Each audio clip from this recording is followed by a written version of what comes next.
I think sometimes we have like, just like different parts of our story. And so I think today, as I was just kind of praying through, just how sometimes God takes our life, talks about in the Bible how he's the potter, and we're the clay. And I think sometimes he allows us to go through things like early on in life, that often shapes our heart, for our purpose and what he's called us to do. And so, I love the title of your podcast, Fit in Faith. I think it's so amazing. And it's such the heartbeat of my life, too, that, even at a young age, I grew up in a home where my mom was from Malaysia. She's East Indian. So she comes from a very small family. Like being tall for her family is like 4'10" is tall for her, like 5 foot is like really tall.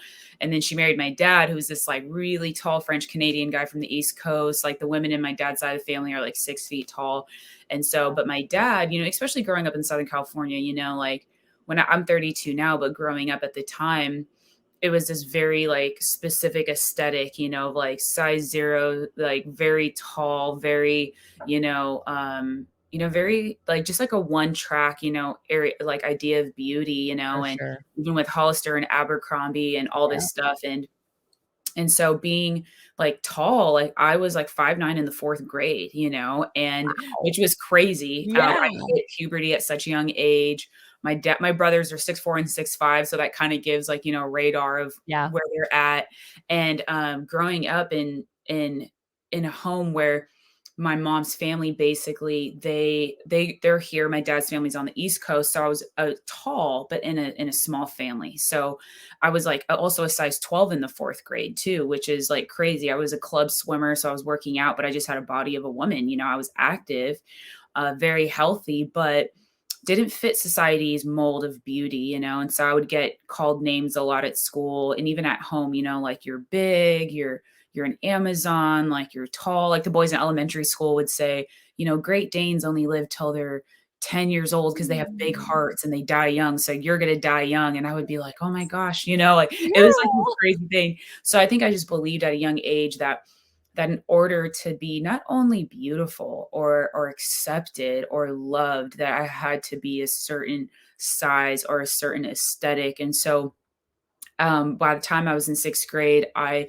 developed something called anorexia, like I just started, going to the gym, starving myself, restricting. And by the time I was in eighth grade, I was so like hungry, and I heard on a talk show on TV that if you were to do, X, Y, and Z, that's how you could like throw up your food. And so I tried it one day, and that's where it developed like bulimia for me, where I basically, between starving and binging and purging and then the dieting and the laxatives and the diet pills, it became a form of control for me. But my whole existence was really wrapped around perfection, not just in my body image, but in school and in sports and all these things. And so going into high school, there came, I dealt with self-harm in high school and all these things, but especially in the area of beauty, like I had a heart, and people would always say like, Christina, you're so beautiful. But I would just kind of say, okay, thank you. But I actually need to look like this to be beautiful.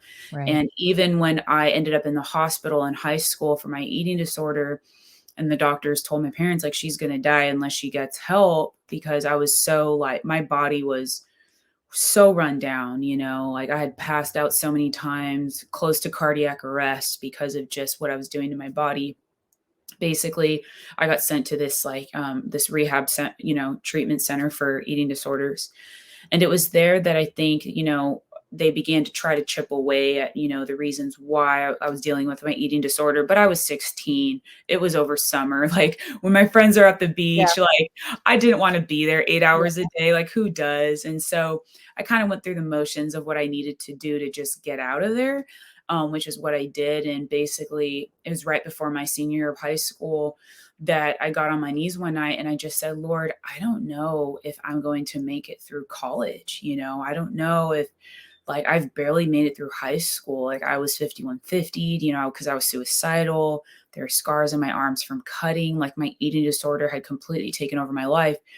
And it was that night that the Lord completely healed me of a 7-year battle of anorexia and bulimia and my depression. And basically, when I was 18 years old, just like my journey of beauty and discovering what that was when the Lord put it on my heart to be a plus size model to help show girls around the world, just what beautiful is. And so that was my journey from 18 to about in 2018. I had that. I'm still a plus size model today, but I was signed with the top agencies in the world, worked with the top clients in the world. But throughout my journey, the industry became all consuming for me. Like I was also in ministry, but I think a lot of the industry was very like I was signed from South Africa to the UK and all over the US, but every agency and agents wanted me to be something different. So I felt that tug and that pull where I didn't even have freedom over my own life with like what I could post on social media, like how I could live, like even the haircut that I wanted to have. Everything was so calculated for me, and there was no freedom when it came to like my body, like even like there was times where I knew that I wanted to be healthier, but I couldn't because I had to be a certain size to be like a Wow. working plus size model, Wow. which is often a lie in that part of the industry. Sometimes they promote an image that's like overweight, It's like the two Interesting. extremes Yeah. of the industry. You have the Sure. underweight, like emaciated look, and then you have this like Yeah. overweight, thing, which Yeah. is like, not good. So, basically in 2018, I actually left the modeling industry at the time for, a season, and my friends had a ranch in Montana. And I was like, you know what? I just need to get out of town. So I, packed my bags, went to Montana and was just shoveling horse poop every day. And Nice. I was like, in the mountains of Montana with horses, and I did horse camps for kids there. But it was basically, I needed, like, my soul needed to breathe, that the industry had really suffocated a lot of that. And I ended up flying back to Irvine, California, where I did a TED Talk in Irvine on, just like my journey as a model. I called it I Am Beautiful. I wrote a book called I Am Beautiful. And it was such a beautiful experience, like doing that. But for me, even as a speaker, right? I think everyone has this mountaintop experience that they're like, okay, once I get to that mountaintop of my modeling career or my speaking career, then I'll be happy, then I'll be loved, or all these things, kind of like even the mentality I had with my eating disorder.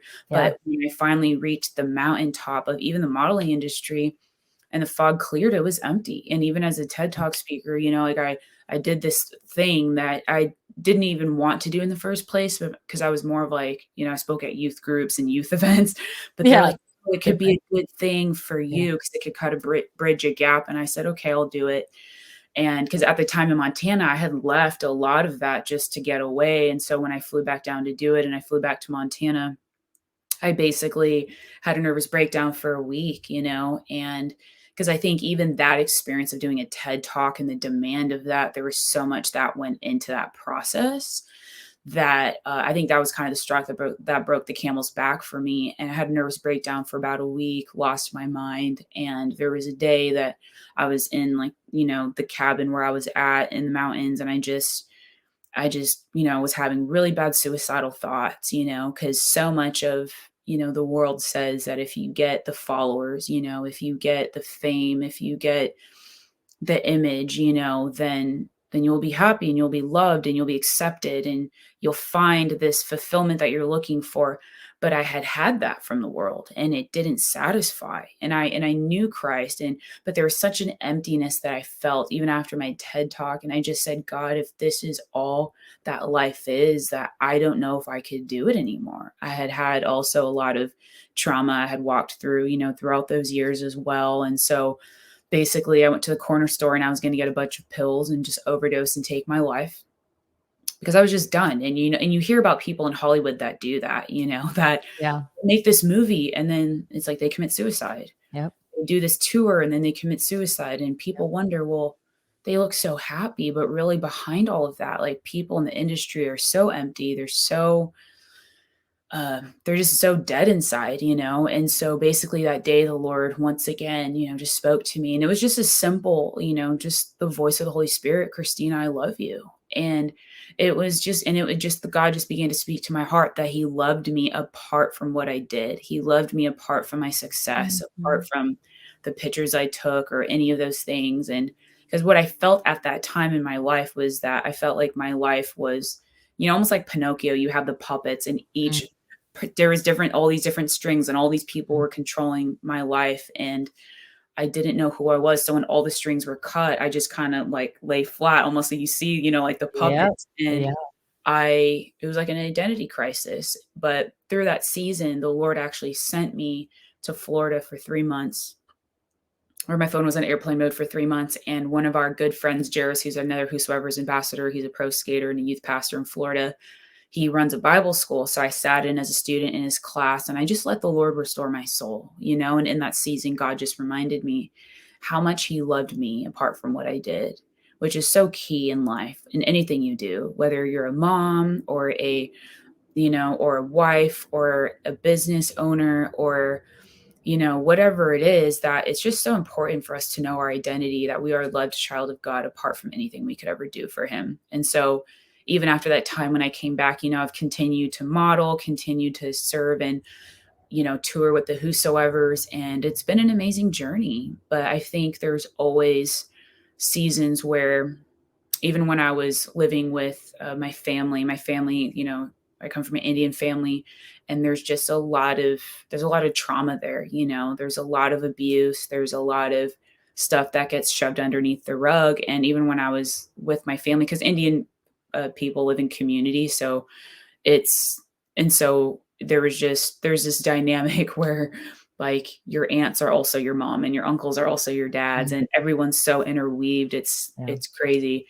And when I was living with my parents, they had invited the family member that had raped me growing up to live back in our house. And so basically at the time, I was probably like 215 pounds, like, to be honest with you. Like, I remember weighing myself one day. And for me, I know that, being 5'10" now, and that my healthy is it's probably between 160 and 170, like Yeah. realistically. Yeah. And so, and at the time, I was so like, I was walking like 5 miles a day. I was, juicing, like I was eating healthy, like, and the weight just wasn't coming off. And I knew that my body was stressed,